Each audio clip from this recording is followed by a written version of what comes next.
Shoshilinch.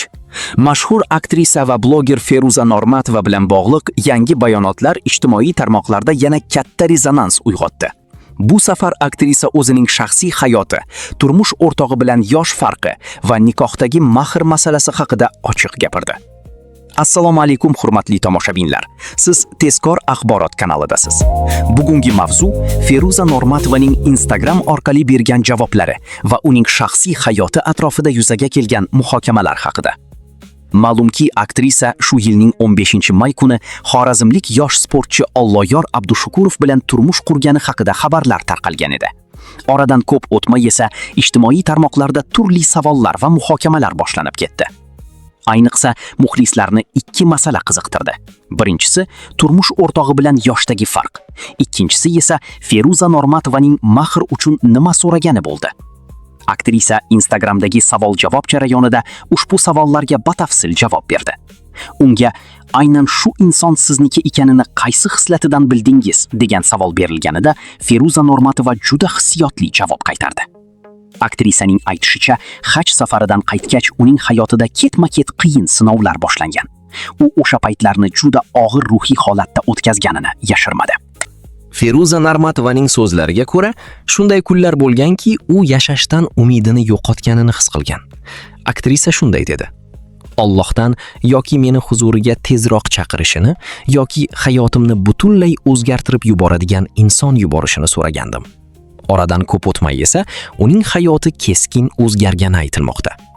Feruza Normatova bo'lajak turmush o'rtog'i bilan tanishganidan keyin istixora namozlari va hojat namozlari o'qiganini ham ochiq aytdi.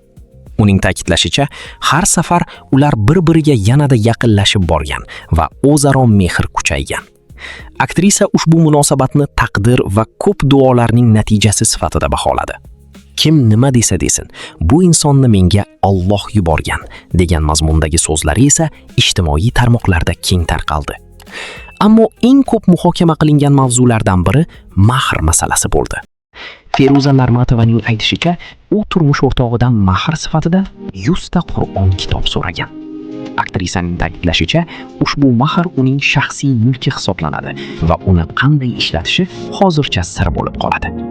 Uning aytishicha, turmush o'rtog'i bu mahrni eshitib avval hayron bo'lgan, keyin esa xursand bo'lib kulib yuborgan. Bu javob ham internet foydalanuvchilari orasida turlicha reaksiyaga sabab bo'ldi. Ba'zi foydalanuvchilar aktrisaning qarorini hurmat bilan qabul qilgan bo'lsa, boshqalar esa bu mavzuni yana muhokama markaziga aylantirdi. Yana bir muhim masala yosh farqi bo'ldi. Ijtimoiy tarmoqlarda ko'pchilik nega o'zingizdan kichik yigitga turmushga chiqdingiz degan savollarni yozgan. Feruza Normatova bu savolga ham ochiq javob berdi. U Hazrati Xadija onamiz va payg'ambarimiz Muhammad sallallohu alayhi vasallam hayotidan misol keltirdi. Aktrisaning fikricha, yosh har doim ham asosiy nizom emas. Muhimi qalblarning birlashuvi va o'zaro hurmat.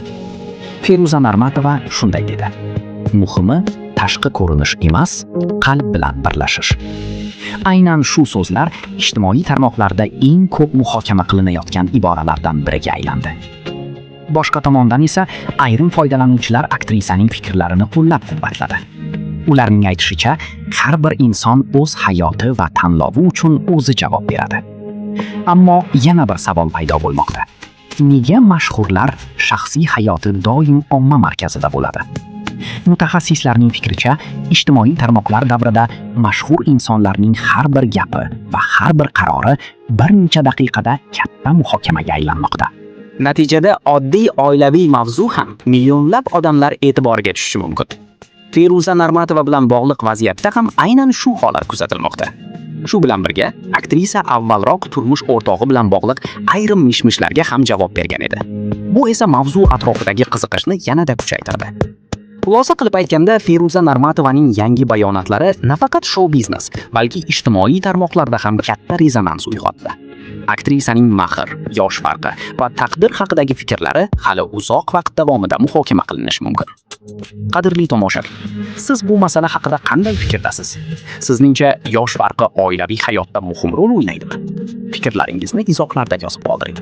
Va eng muhimi, eng so'nggi va ishonchli shou-biznes yangiliklarini kuzatib borish uchun tezkor axborot kanaliga obuna bo'ling, videoga like bosishni unutmang.